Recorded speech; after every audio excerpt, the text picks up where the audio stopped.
Hello, everybody. Welcome to Monday Night Live. I'm Derek Arden, and today I've got Michael Dodd with me. Let me tell you just a little bit about Michael. Michael started out in Sydney working for the Australian Broadcasting Corporation, which taught him how to ask the right questions that journalists ask. And we've seen some of those recently. And in Australia, they're called blowtorch on the belly questions. I'm looking forward to learning about blowtorch on the belly questions. Michael then went down to become the political correspondent in the Australian Parliament in Canberra, and then became the foreign correspondent based here in London and in Berlin. Michael, welcome to Monday Night Live. Thank you so much for joining us. Michael, tell us a little snapshot of you and your life. Well, it's great to be here on this international podcast, Derek. And yes, I grew up covering Australian politics, and I was taught by the Australian Broadcasting Corporation how to ask what they call blowtorch on the belly questions, which is a real term invented by a one-time Premier of New South Wales, the late Neville Wran, who was quite a political operator. He did get involved in some corruption allegations, and he used to blame my organization, in particular, the Australian Broadcasting Corporation, for asking what he called blowtorch on the belly questions. And they were basically questions that were just a bit too tough and a bit too persistent. And the catchphrase caught on. But at the Australian Broadcasting Corporation, I was taught how to ask them, how to put pressure on people by just asking pointed questions, listening to the answers very carefully and asking follow-up pointed questions. And the term blowtorch on the belly for those questions seemed to be quite appropriate. These days, though, I actually help people answer blowtorch on the belly questions, which is a kind of more positive way to make a living. So I have been a media trainer where I teach people how to perform on television, on radio, and in newspapers and online interviews, and get their point across while being honest and truthful. That can be done. And you sometimes see someone on TV and you think, wow, they're really good. They're actually answering the questions, even though the questions may be tough. They're not getting rattled. They're cool and calm, and they're making a positive point quite often off the back of every negative blowtorch on the belly kind of question.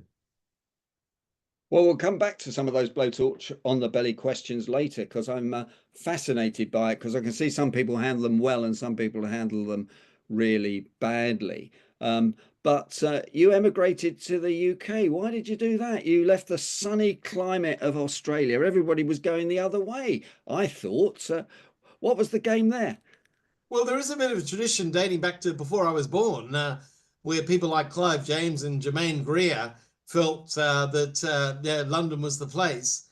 And I must say, the more I covered Australian politics, the more I realized that the world is even bigger than Australian politics. And so I was particularly keen to go beyond just interviewing politicians in Canberra.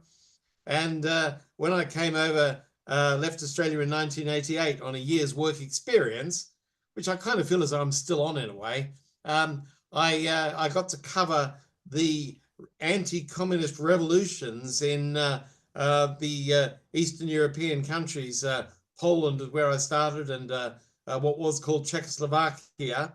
And that was really interesting to get the opportunity to interview other people, ask them blowtorch on the belly questions, which under the communist system they weren't kind of so used to.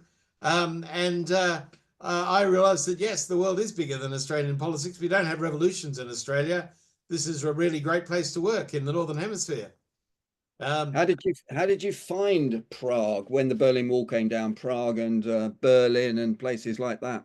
Well, really exciting. I was in Germany, but not Berlin for the fall of the Berlin Wall. But I eventually got transferred over to Berlin from London, which was great. But Prague was a particularly interesting revolution because it was so smooth and so quick. And it all happened in the space of a bit over a week. And you had the anti-communists led by Václav Havel, the playwright, who went on to become the democratically elected prime minister of Czechoslovakia and then the Czech Republic when they split from Slovakia. And it was magnificent to be there. They used to have all the dissidents would get together in Wenceslas Square in the middle of Prague, typically about 300,000 of them, and they'd all be cheering on Václav Havel and the other dissidents for their speeches. And during one of those speeches, they actually announced from the platform that Gustav Husak, the guy in charge of the Czechoslovakian Communist Party, had actually stepped down. And it was really, real life was happening amidst this cheering crowd. A revolution really was happening. And it was fantastic to watch. And I did, fortunately, at one stage, as a foreign correspondent, I was able to go and take part in a press conference just near Wenceslas Square. And Václav Havel was a fantastic interviewee. As a playwright, he was very good with words.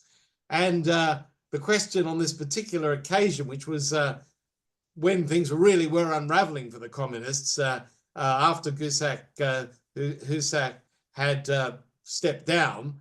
And the question that all of us in the foreign correspondent world wanted to know was, are you, Václav Havel, going to try to become the new democratically elected president?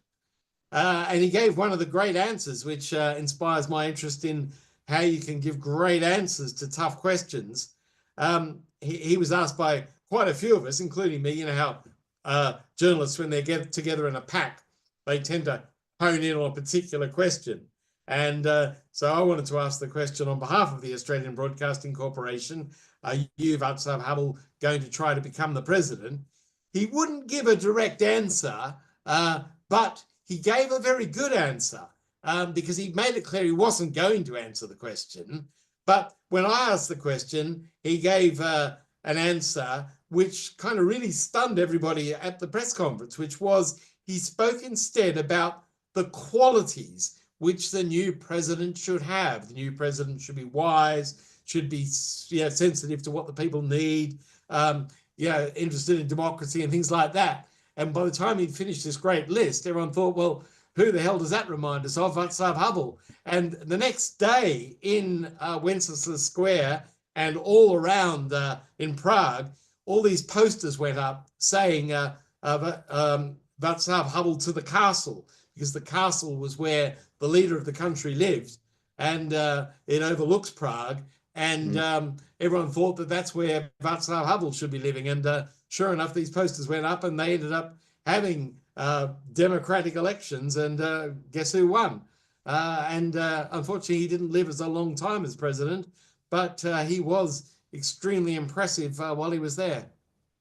Now, turning to the UK, when I see Sky and BBC and ITV interview the Prime Minister, particularly in that room with a lectern and everything, are those questions agreed between Beth Rigby and whoever, Robert Peston beforehand, or do they all want to ask the same question, don't they? Well, yeah, they're typically not agreed, which is why it sometimes seems so chaotic, where as people who are trying to maximize the attention for their audience, if there's a really tough question, they want to be seen to be asking it on behalf of Sky or on behalf of ITV or on behalf of the BBC.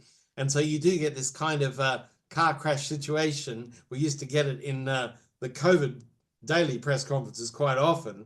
And I think by the fact that the same question often keeps coming up, especially when a perhaps less than straight talking prime minister like, say, Boris Johnson isn't quite answering it directly sometimes, then they all want to keep asking the same question. It is chaotic, but it's not conspiracy wise. It's not all planned. Typically, the journalists don't kind of congregate together to say, oh, this is the question we should be asking. Okay. They just basically do it because they're all trying to put themselves in the best position with their audience.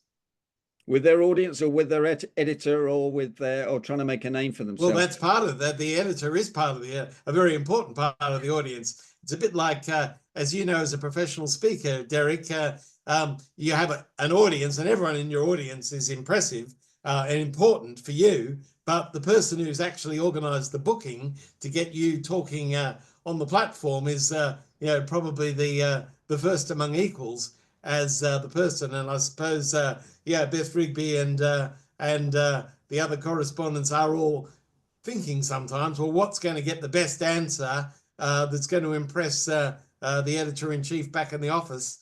It can be a career strategy to ask great questions, particularly if they lead to great answers, which become the news.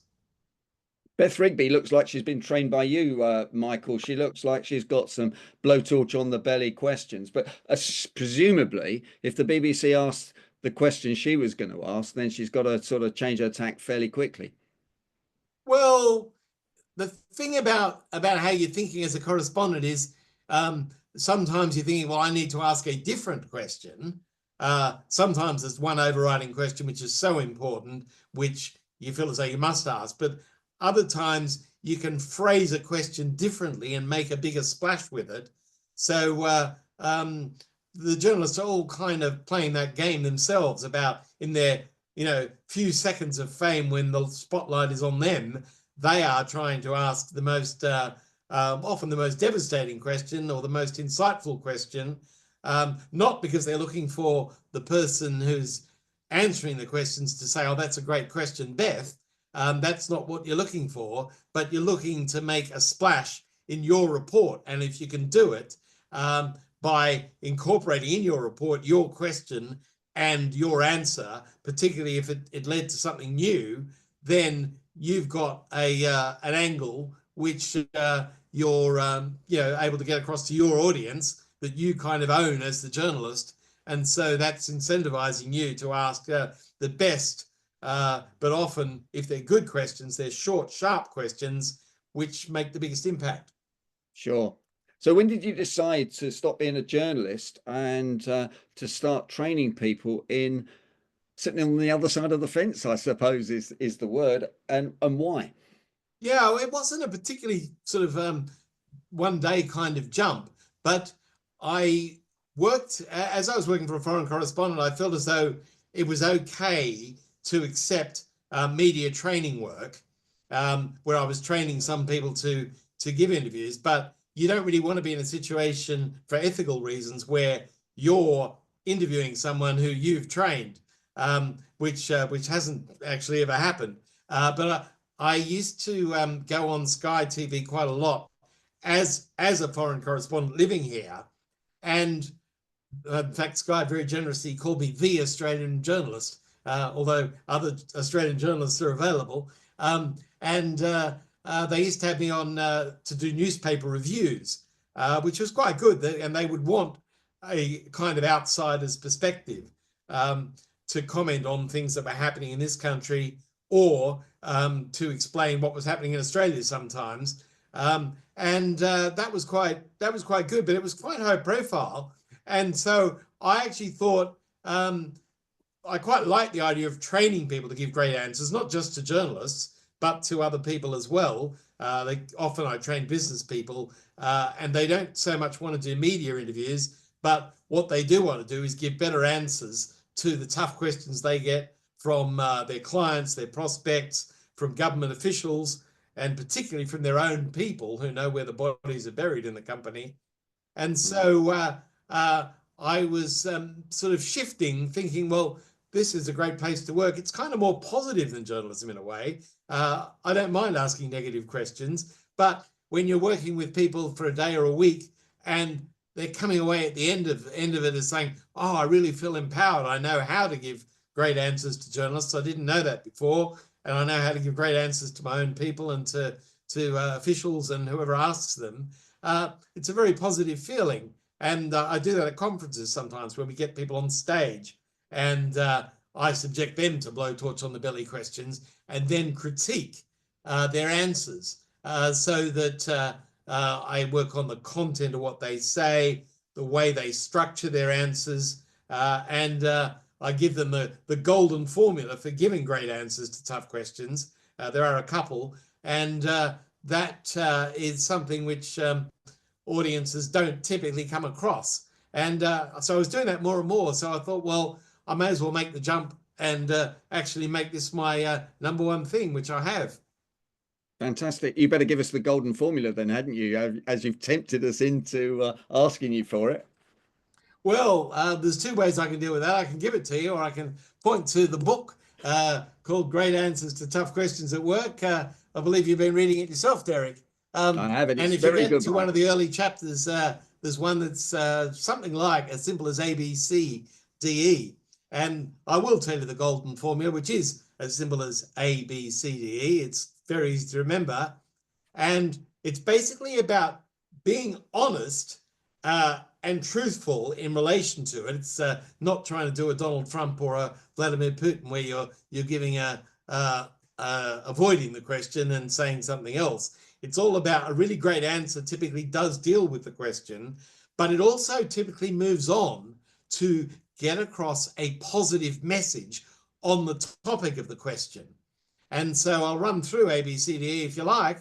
A is answer the question. If you know the answer and you're permitted to give it, then give the answer, but don't just leave it there.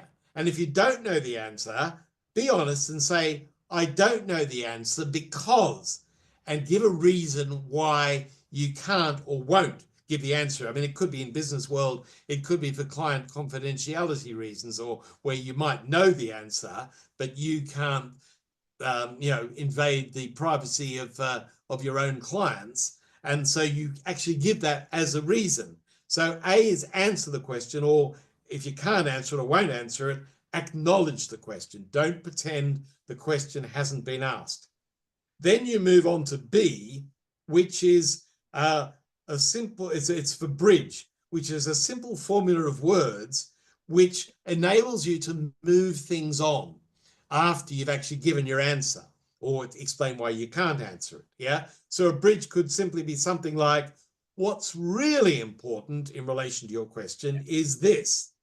But you can only really get away with that if you have dealt with the answer first, because people can't scream at the television saying, answer the question, Mr. Arden, or answer the question, Mr. Dodd, because you've answered it. So bridge is a really important aspect of it is this. And then C is the message bit. It's the content of your key message on the topic of the question. It's normally pretty short, sharp, and punchy, and is often very much directed in the interests of the audience who's listening to the answer. So that's content. And then D and E go together. D is for dangle, which is like another bridge. It's like a formula of words which leads into the example. So it could be a really good example of that is, or some statistics which prove why what I'm saying is such a good idea are these. And that's the dangle bit. So you're flagging up. This next bit is really important. It's going to back up the message. And then E is example, which is the example. So often it's a real life story, which puts a picture in people's minds so that they can actually see, right, I can see why that message is important. It doesn't have to be an example, though. It could be an illustration of some other kind, typically statistics or something factual. But often an example is good. Stories they capture people's imaginations, and if you end on the story and it's a positive story, often the next question is, well, that story you told, could you make that work for me as a prospect of your company? And often you get a softer, easier question, a non-blowtorch on the belly question, if you've ended on a positive example. And so that's one of the things I recommend, so that as the interviewee, you're actually giving something positive and getting a positive question off the back of it, which kind of puts you in control. Now, I've got your newsletter here, stunning newsletter. And when I picked it up a couple of weeks ago, that's what made me ring you and say, I want you on the show as fast as possible. Now, at the beginning, where I've highlighted it, you talk about Trump, you talk about disinformation and truth. As a journalist, what should we be thinking when we listen to Trump and Elon Musk? Well, truth is really important. I mean, in the whole business of journalism, I know there's a spectrum of journalists from really respectable, authoritative figures who are known for breaking stories like Woodward and Bernstein, bringing down Richard Nixon as a corrupt president in America. And truth is very important. And the topic of the e-zine, which comes out in a few weeks, which you picked up on, Derek, is about disinformation. And I wanted to tell my audience of e-zine readers that the world of disinformation is kind of changing, because you can imagine all these people, sometimes sponsored by nasty governments in other countries, who are spreading false information, which often gets picked up and spread further on social media. And that's the sort of classic picture we have of sort of evil people in darkened rooms spreading propaganda on behalf of a government, or spreading disinformation for commercial advantage or something. And that's really is out there. I mean, it's really happening more and more, and the internet is a great vehicle for them to spread disinformation. But what's happened in America, shockingly to a lot of us on this side of the Atlantic and in other parts of the world, is that you've got someone who, like Donald Trump and Elon Musk, who, I don't think I'll shock too many people by saying they don't always tell the truth in the way that typically you would come to expect from most American presidents. When Donald Trump was in one of those debates against his Democratic opponent, he came up with this thing about the dogs. The dogs are they were being eaten by supposedly immigrants in an American city, and the moderator of the debate had made the point of contacting the city officials at the city, who said there was no evidence whatsoever that illegal immigrants or legal immigrants were eating people's dogs and other pets. But Donald Trump came up with this thing, they're eating the dogs, they're eating the pets. And we knew, and the moderator knew, that it just wasn't true. And, it's basically, he's running a line after line where he's trying to achieve something, which in that case was kind of a sort of anti-immigrant feeling, by saying things which, he should know are not true. And the same came with President Zelensky recently, where he's trying to badger President Zelensky in Ukraine, who I think the conventional view is in the Western world that he's a heroic guy standing up for his people and standing up for democracy on behalf of all of us. That's a kind of conventional view. And Donald Trump comes up with this great idea that, he's a dictator. We could do a little survey here for those people I can see. Can you put your hand up if you think President Zelensky is a dictator? No, I can't see any. I can see a thumbs down from Will Kintish.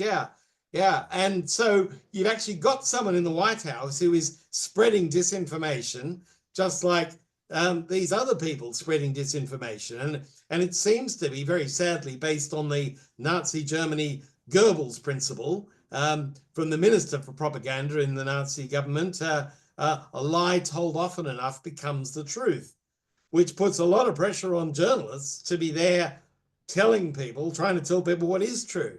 And I think this is reflected very much on the BBC these days, where they've got this advertisement running, which is quite a sort of high-minded advertisement with a newsreader talking about how the fight for truth is on, and how BBC Verify, as they call it, is trying to sort of fact check people, which includes Donald Trump, but it includes other people as well, for saying things which aren't true. And the world of journalism has got to try and deal with all this disinformation on behalf of its audiences. And it's very important for people who are media training not to get sucked into thinking, well, Donald Trump says things that are untrue and he got elected. That must be the way forward. And I think anyone in business would probably know that if you start telling untruths on behalf of your business, you could end up in a very dangerous place. So the very fundamental when it comes to giving great answers to tough questions is to be telling truth in a way that is verifiable. So when you're getting back to that ABCDE formula, you want to be using that to be moving on to real life examples, which you can prove are true if necessary. And verifying the truth is more important now than it's been at any time in my lifetime, and probably yours too.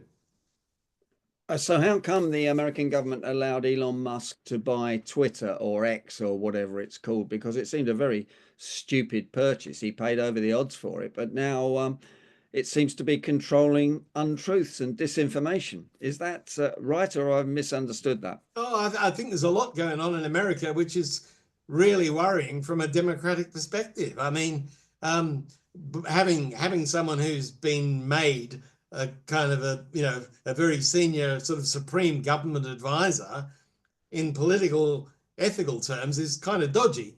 And for Donald Trump to be using the White House to not just give him a job and to let him loose on all the civil servants in America that he doesn't like, but also Donald Trump, he had this thing in the White House the other day where he supposedly bought a Tesla, a red Tesla parked on the White House lawns, and is there backing a company, a particular commercial interest. And, it falls to the modern day Woodward and Bernsteins to be making sure that everybody can actually see what's going on here, which is why you probably need blowtorch on the belly questions in Washington more than at any other time. There's things going on there, which and why this is what my e-zine was about, about disinformation, not just coming from darkened rooms in dark corners, but it's coming from the White House. It's kind of scary if you believe in democracy and believe in truth, to be actually witnessing that. And so I'm trying to focus my speaking and my training on just telling what seems to a lot of people to be very obvious, but perhaps in the current times, it would be very easy to be swept away thinking, oh, well, we're living in a world of disinformation. Truth doesn't matter now. And clearly it does, if you're going to think about it. And so everybody, who wants to stand up for democracy and for the sort of way of life we've been used to in the Western world, needs to be thinking truth. And when they're interviewed or they're giving answers to other people on a public platform or in the privacy of their offices, truth is supremely important. And to be able to give verifiable truths is really, really important for all of us. Yeah, no, absolutely. Absolutely. And this has controlling the media, of course, is what any dictator does, and what, as you say, Goebbels did in the 30s. So yeah. Can I try a blowtorch question on you? I'm just try me. Yeah. Watch for the ABCDE. Okay, I'm going to. So your football team that you've been managing is bottom of the league, and frankly, you've lost so many games that the supporters are turning on you. Are you going to resign, Mr. Dodd? Yeah. Well, funnily enough, I won't mention the name of the club, but I did work for a rugby league club because I'm from Sydney, where rugby league is a really big game. And so I understood this particular game, and I did get some work for a particular club where we were teaching the players and the coaches, the managers, to answer those kind of questions based on truth. And I will give you one example, which wasn't so much about the manager being asked to resign, but this was one where the captain of the team was on a public hookup, a bit like this. It was in radio terms, and we trained him to answer this, and he did it really well. The thing was that the particular club wasn't doing fantastically well. They were very good at scoring tries, but their defense wasn't very good. And so we actually helped him work out a great answer to why is your club doing so badly. Now, he was the captain, not the manager, so they weren't calling on him to resign. But what we did was basically drill into the truth, which was the club realized that their defense was letting them down. And so they were doing a lot to actually improve their defensive game. And they had they were bringing in experts, and they had a tackling machine so that they could tackle the players, which, if you know, in rugby league, it's a much more vigorous thing than a tackle in what's called football. And so they were getting the players to use this tackling machine and giving them defensive training.